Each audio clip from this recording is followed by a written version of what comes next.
Cette émission vous est présentée par la Fédération des clubs de motoneigistes du Québec.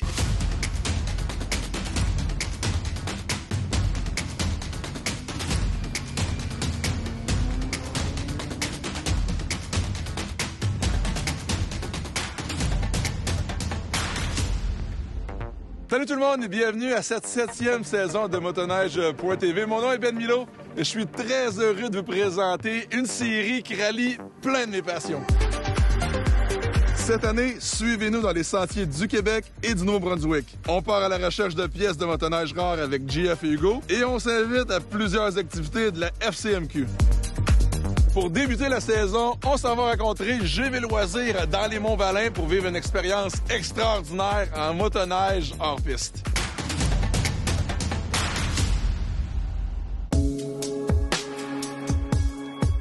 Ben, moi, je suis pas connu comme étant un gars de motoneige. J'ai toujours essayé de me pousser de l'hiver pour aller faire de la moto à l'extérieur. Et là, en fin de semaine, je vais m'amuser parce que ça va être la première fois vraiment que je vais avoir des cours de formation hors piste. Ce qui est pas évident. Ça a l'air bien le fun, bien facile, mais c'est pas si simple que ça. Il y a des techniques à savoir, des transferts de poids, des trucs comme ça à faire. Et donc, j'ai l'impression qu'on va avoir bien du fun et je vais apprendre beaucoup en fin de semaine.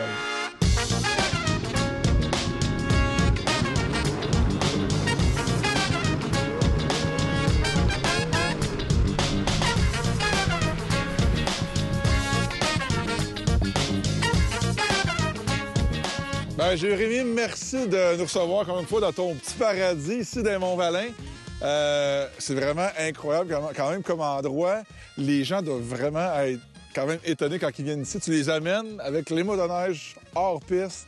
Tu leur fais vivre tout un trip, là. Exactement. Ben, en fait, moi, je donne des formations hors piste. Fait que c'est plaisant. On prend des groupes première expérience jusqu'à des très bons riders. Oui. On est plusieurs guides dans l'équipe.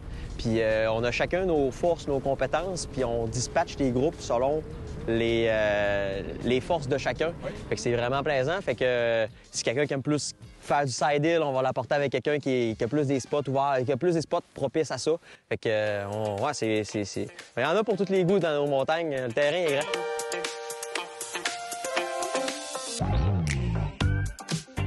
Évidemment, bon, tu es un très, très bon pilote hors piste et il faut que tu sois, si tu veux coacher des nouveaux qui arrivent dans le sport comme ça, mais il faut aussi que tu sois un bon pédagogue, j'imagine. Il faut que tu sois un bon coach pour leur montrer comment faire pour quelqu'un qui arrive ici qui n'en a jamais fait de sa vie. Là, pour apprendre facilement, ça prend quelqu'un qui est capable de bien communiquer les techniques. Ça, c'est sûr et certain. Mais à force de rider avec plusieurs personnes, puis des personnes de sorte de plusieurs niveaux, puis de prendre le temps de regarder comment que nous, on ride notre propre machine, on est capable d'expliquer plus facilement les lacunes de chacun, autrement dit.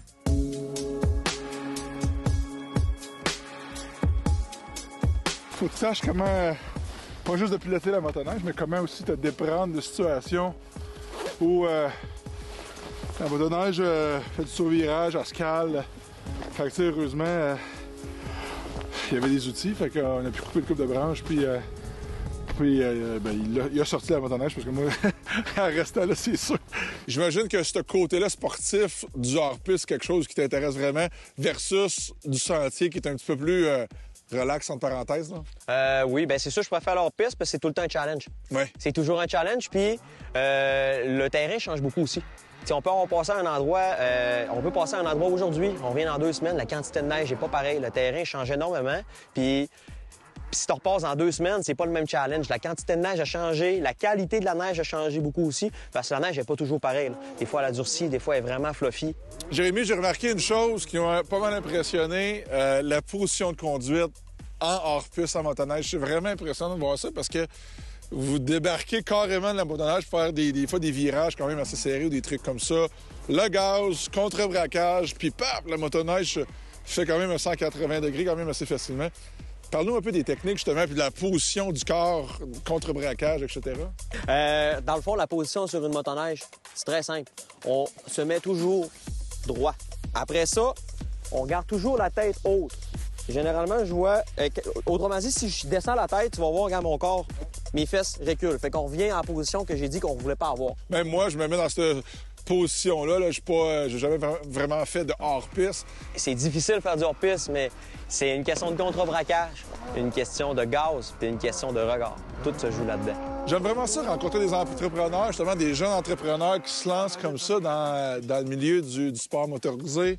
La motoneige, dans ce cas-ci, parle-nous de ton entreprise GV Location. Ben écoute, ça commence. Moi, j'ai toujours été un adepte de tout ce qui est à gaz. Ouais, exactement. On est une grosse famille chez moi, fait que j'ai pas eu l'opportunité d'avoir toutes ces bébelles-là jeunes. Mais dès que j'avais l'occasion, je saisissais toutes les opportunités. Fait que j'ai commencé dans le nautique avec des paddleboards, des kayaks, des motomarines. Après ça, la clientèle aimait vraiment le service. Ils ont décidé, let's go, Jay, on veut t'avoir dans les Monts-Valin pour la location de motoneige. Fait qu'on s'est spécialisé directement à l'auberge du kilomètre 31. Fait que là, ça fait déjà 3 ans qu'on fait la location de tout ce qui est équipement hivernal, sentier, hors-piste, guide. Il y a beaucoup de monde qui vient de plus en plus sur les Monts-Valin. On est la première place qui a de la neige au Québec, généralement, avec les Chic-Chocs. On est la dernière place aussi où on peut en faire. Fait que c'est vraiment propice à ça. C'est reconnu maintenant, les Chic-Chocs. Exactement. Et le Mont-Valin, c'est vraiment un endroit qui est reconnu comme... Ils disent que c'est le paradis de la motoneige. Il y a une raison, parce qu'il y a de la neige très, très tôt aussi. Exactement. Puis nous autres, dans le fond, dans le guidage, ben quand on guide pas, on fait de la prospection, on regarde notre territoire, on se promène beaucoup. Ça reste un sport qui est dangereux. On n'est pas à l'abri des risques. C'est comme j'ai dit tantôt, des fois, on a des clients qui sont débutants, qui commencent... On les encadre du mieux qu'on peut. Mais en cas où est-ce qu'il arriverait quelque chose, on est préparé. On dit ça. Vous prenez les mesures pour éviter ces Exactement, exactement. Bon, ben, Jérémy de GV Loisirs, un gros merci de l'invitation. Hey, merci beaucoup d'être venu.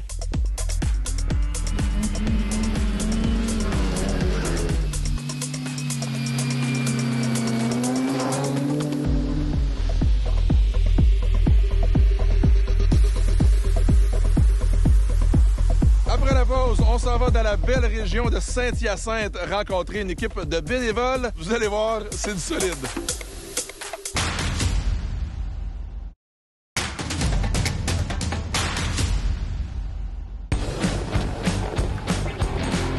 Comme vous pouvez voir, il n'y a pas beaucoup de neige aujourd'hui dans les sentiers de motoneige. C'est pas grave, hein? Quoi que l'en soit. On est venu rencontrer notre ami Norm Roots du groupe Facebook Les Tripeux de motoneige que vous connaissez peut-être. Et Norm va nous présenter sa gang de bénévoles ici dans le club de motoneige Hassan dans la région de Saint-Hyacinthe. Il y a bien du monde, on est dans le feu de l'action, il y a beaucoup de travail, beaucoup de pain sur la planche aujourd'hui. Venez-vous-en, on s'en va voir ça.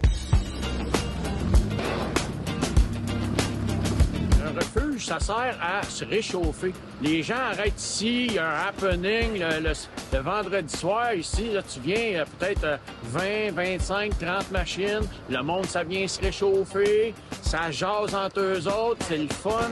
Ça fait partie du monde de la motoneige. On se trouve avec le président du club de motoneige Hassan, Jean Laliberté. Jean, ça va bien? Oui, très bien. Yes, grosse journée aujourd'hui. L'importance d'avoir des bénévoles dans un club, on le voit là aujourd'hui. Il y a du monde qui sont venus donner un coup de main, des bénévoles, pour installer une cabane pour le bois de chauffage pour le refuge qu'on a ici. Puis on a des jeunes aussi qui sont venus. C'est nouveau, là? Ben, on commence à en voir un peu plus qui s'intéressent. C'est drôle parce que, tu sais, on pense les bénévoles qui s'occupent des clubs, puis on pense aux gens qui plantent les piquettes, les pancartes, les flèches et tout ça, mais c'est tellement plus que ça. Il y a quand même une grosse job de préparation des sentiers, puis ça, on y pense pas, mais justement, pour avoir des bonnes conditions, pour que ce soit sécuritaire, pour offrir justement des abris pour se réchauffer aux motoneigistes, ben ça se fait pas en claquant des doigts, là. Ça prend du monde, ça prend de l'expertise, ça prend de l'équipement. Je pense que c'est de là la principale idée de donner des responsabilités aux jeunes, les intéresser, parce qu'on est tous animés de la même passion. Oui. Mais je pense que vous êtes jeunes dans le cœur pour faire ce que vous faites, la passion, la motoneige. Et puis c'est vraiment le sport, la motoneige qui vous relie toute cette gang-là, finalement, pour venir faire des tâches comme ça aujourd'hui. Oui. Si vous regardez, là, tout l'équipement que ça peut prendre, juste monter à une cabane dans le bois, et vous l'avez vu tantôt, ça a passé serré à bien des places. Il faut être capable d'aller chercher le potentiel de chaque personne. Oui. Pas des exploiter, mais de bénéficier de leurs compétences. Chaque personne a ses forces. Chaque personne a ses forces. Oui. Léo, parle-nous donc un peu de ta relation, toi, justement, avec tes chums qui doivent pas trop comprendre pourquoi tu viens faire du bénévolat aujourd'hui en 2024. Ça doit être assez rare quand même. Tu as 20 ans. puis tu t'impliques comme ça gratuitement pour aider le club. J'imagine que la gang de ton âge sont pas dans le bois le week-end en train de faire des tâches comme ça, là. Non, c'est sûr, c'est pas trop commun, là.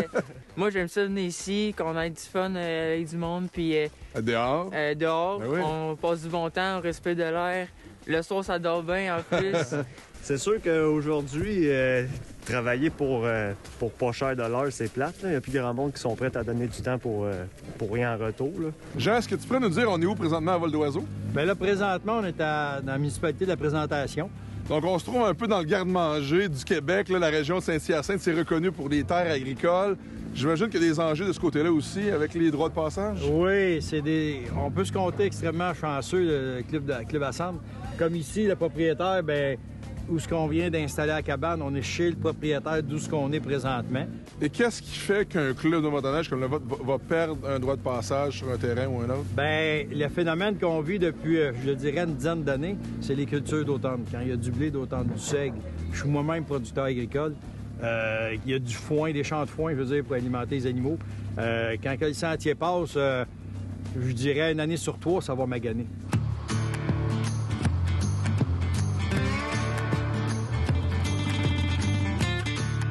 Jean, parle-nous des solutions que toi, tu vois en tant que président du club, justement pour faciliter la relation avec les propriétaires terriens. Si on pourrait avoir un genre de montant directement, mettons, sur le compte de taxes, partant du kilomètre que ça passe chez eux, oui. Ça serait de quoi que je pense qui serait très apprécié.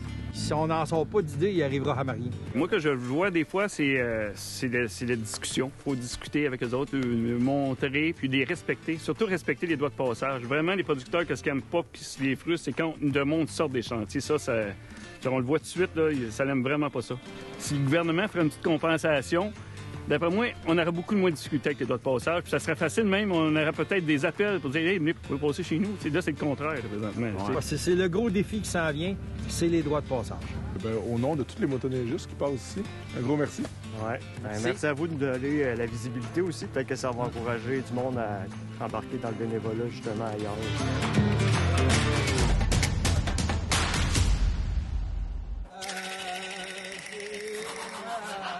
L'expédition des Premières Nations. Si vous êtes motoneigiste, ça vous dit sûrement quelque chose. Une expédition sur des milliers de kilomètres organisée par l'équipe de Christian Flamand, des Atikamekw de Wimantashi. Cette année, c'est la 2e édition et on rencontre un mordu de motoneige qui fera partie de l'équipe. Un vrai tripeux de motoneige. On est présentement avec notre ami Norm Rhodes, qui est un habitué de l'émission, en plus un gars super actif dans le monde de la motoneige, sur les réseaux sociaux. Effectivement. Avec ton groupe, il faut le dire, là, quand même assez exceptionnel, tu as réussi à monter une communauté sur un groupe Facebook qui compte 80 000 adeptes de motoneige. C'est quand même assez exceptionnel. C'est merveilleux. Tu sais, on est rendu à un niveau qu'il faut faire attention. On veut être sa coche. Nous autres, on est vraiment au service de l'information du monde de la motoneige parce qu'on pense aux motoneigistes. Non, ce qui est le fun, c'est que ton groupe rayonne vraiment partout au Québec, mais pas juste au Québec, auprès des communautés autochtones, dont l'expédition des Premières Nations, qui est une méga expédition de motoneige. Il y a un but en arrière de ça. C'est plus qu'un trip de motoneige pour toi, faire partie justement de l'expédition des nations. Hein. Oui, effectivement. Moi, c'est pour la réconciliation des peuples. J'ai été comme nommé ambassadeur. Oui. Ça fait que je suis choyé. Je me suis trouvé choyé de faire partie de ça. On va se promener, on va visiter plein de communautés. Oui. Tu sais, on part un Espit, Pessamit, après ça, tu sais, on Il y en a plein, là. Chibougamau, on fait le tour du Québec, on descend à Rouyn-Noranda, on descend jusque dans le Témiscamingue pour revenir vers Saint-Michel-des-Saints puis finir ça à Wendake. Mais pour faire un trip comme ça, évidemment, ça prend une bonne machine, une très bonne machine. Est-ce que tu peux nous dire un peu comment tu te prépares pour tout ça et qu'est-ce que ça prend? Ce qu'ils demandent, c'est des machines récentes, 4 temps pour pas avoir trop de bris, parce qu'on sait que le 2 temps, c'est assez fragile des fois.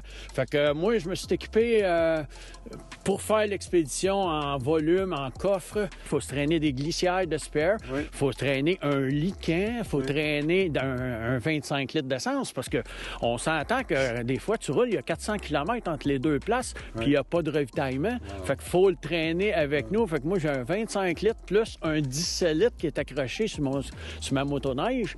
Fait que ça prend beaucoup de préparation. J'imagine. Ben, écoute, Norm, un gros merci de ton implication avec ton groupe Facebook. Puis bonne chance dans l'expédition des Premières Nations. Puis on va te suivre, c'est sûr. On va se revoir, se revoir. Merci. Yes, salut Ben. Saviez-vous que pour circuler sur les sentiers FCNQ, l'achat d'un droit d'accès est obligatoire? Sachez que vous devez maintenant l'acheter en ligne. Créez ou mettez à jour votre profil en suivant les étapes indiquées. Saisissez les informations de votre motoneige.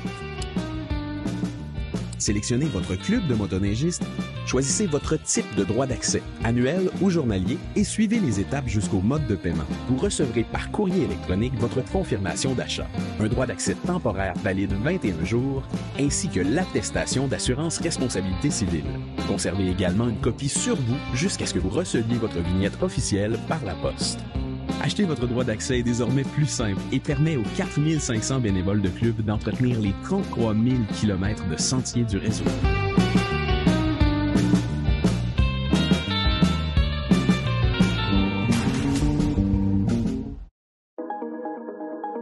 Le Salon de la motoneige et du quad, c'est un rendez-vous annuel pour les mordus de sport motorisé. Je m'y suis rendu pour rencontrer les joueurs majeurs de l'industrie, dont Précision EFI. On est avec Pascal de chez Précision EFI. Pascal, on a eu la chance de faire plein de tests de moto cet été. Ça a été bien cool. Mais là, on parle de motoneige. Exact. Et là, il y a du HP là-dedans maintenant, là, surtout chez Précision EFI. Oui. Du power, mais surtout, on conserve la fiabilité. Puis c'est ça qu'on aime dire, puis parler le plus aux gens. C'est notre premier goal. Oui. Faire de la puissance, c'est facile. Faire de la puissance, c'est dans nous. Des chiffres, c'est dans nous. C'est très facile. Mais pour combien de temps qu'on va le faire, ça, c'est notre histoire. Nous, qu'est-ce qu'on fait? C'est qu'à chaque fois qu'on y va toujours par étapes. Stage 1, on a vu qu'il n'y allait pas plus que 230 forces sur le Sidewinder. Si on va plus haut que ça prend quelque chose de mieux. Ça prend un échappement. L'échappement ne flotte pas assez bien, donc on y va avec la pièce qui manque pour conserver la fiabilité d'origine et avoir 250 forces. Puis chacun des niveaux est pensé de cette façon-là. Oui, vraiment. Tu dis penser parce qu'il y a une équipe qui en arrière de ça. Et ce qui est vraiment intéressant, c'est que vous fabriquez vos morceaux vous-même de A à Z. Il y a beaucoup de développement qui est fait à vos bureaux à Saint-Eustache. Ben oui. Et vous spécialisez carrément là-dedans et vous vendez vos pièces à l'international. On vend internationalement nos pièces, puis c'est made in Québec. En plus, oui. Exact. C'est super intéressant. C'est développer, penser de A à Z chez nous. Oui. C'est moins long de dire qu'est-ce qu'on fait pas, les charge shows, on les fait faire ailleurs. Oui, absolument. Et j'ai essayé une de vos motoneiges l'hiver passé, là, et c'est incroyable la puissance que ça peut développer, une motoneige, avec justement vos kits de performance. Puis là, on parle de kits de performance, mais c'est beaucoup électronique aussi maintenant. Là. Oui. Donc, ça va pas sans une programmation de l'ECU. Flash comme un... Oui. Et là, on parle de puissance. Et tu me parlais avant d'entrer en onde que vous pouvez développer le double de puissance pour une motoneige? On est presque le double là, dans la Yamaha. Là. Wow. Avec le gaz de pompe à 320 gaz de pompe, on n'a pas peur de dire aux gens que ce moteur-là, il est bon pour faire 45 000 km, puis il va le faire aussi, là, parce qu'on a la preuve ici. Oui. Ça, c'est notre laboratoire depuis à peu près 5 ans. Tout le monde a passé dessus. Oui. Il y en a eu des niveaux là-dessus. Tous nos stages, 1, 2, 3 jusqu'au 5, ont été sur cette machine-là. Puis la dernière année, en haut de 40 000 km, la machine, elle s'est faite poireter à 320 toute l'année. Puis on fait exprès là, pour aller voir l'extrême. Oui. On arrête d'une pourvoirie. On a du régulier. C'est plein d'humidité, ça atteint. Ah oui, du gaz régulier dans la tank, puis on va voir qu'est-ce qui se passe. C'est pour ça aussi qu'on s'est associé à une compagnie Boostane pour des octanes boosters pour aider nos clients quand l'octane est problématique avec certains de nos stars, pour assurer toujours la fiabilité. Tu parles de fiabilité, et là, tu m'as même dit qu'il y a des gens de certains manufacturiers qui viennent vous voir parce que là, ils entendent parler de vos produits, puis les manufacturiers viennent directement vous voir pour vous poser des questions. C'est assez intéressant quand même. Oui, on est content. On est rendu à un point qui est... Je parle de la compagnie, c'est tout le travail depuis 10-15 ans. Qui paye présentement. Vous avez un nom. Oui, exactement. Ben oui. T'sais, on a moins besoin de faire aller la trappe. Les gens font juste à regarder le produit. T'sais, on met la photo genre du downpipe stock puis du downpipe modifié, puis c'est clair. Là. C'est clair, le gars, il en veut une. On en avait 50 hier, puis tout que ça est parti. C'est ça qui est le fun. C'est ça qui est le fun. Puis même ce matin, le monsieur de BRP il est passé pour nous dire ça. Il dit ils ont des contraintes de budget, des contraintes de développement, des contraintes de fabrication rapide. Plein de contraintes. Plein de contraintes qui ont un peu les mains liées, puis les décisions qui se font en haut, des fois qui sont pas toujours qu'est-ce que l'ingénieur veut. Mais nous, qu'est-ce qu'on fait? C'est qu'on fait les pièces manquantes au puzzle, dans un sens, pour en faire un chef-d'œuvre. C'est carrément ça. Produits québécois, des pièces de performance faites à Saint-Eustache, Précision EFI. On n'a pas fini d'entendre parler de vous, la gang, mais un gros merci. Merci, Ben. Pascal, à la prochaine.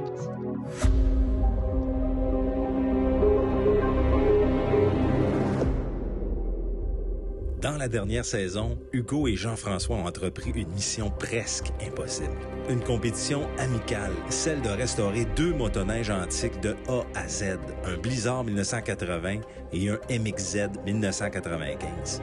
Les gars n'ont pas chômé, c'est vraiment des chirurgiens, des tripeux comme jamais on a l'occasion de rencontrer. Les gars ont même eu la chance de compter sur de l'aide de partout au Québec. On fait une lecture de sa vie au camp à la cabine. Je ne donnerai jamais qu'est-ce que lui de trouver là. Merci. Le projet est ambitieux, tellement que même le musée J. Armand Bombardier ont dépêché une équipe pour venir enquêter.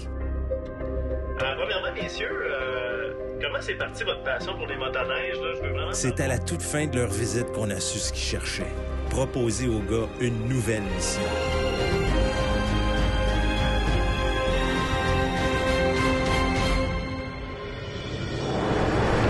OK, Hugo, c'est bon, on se voit tantôt.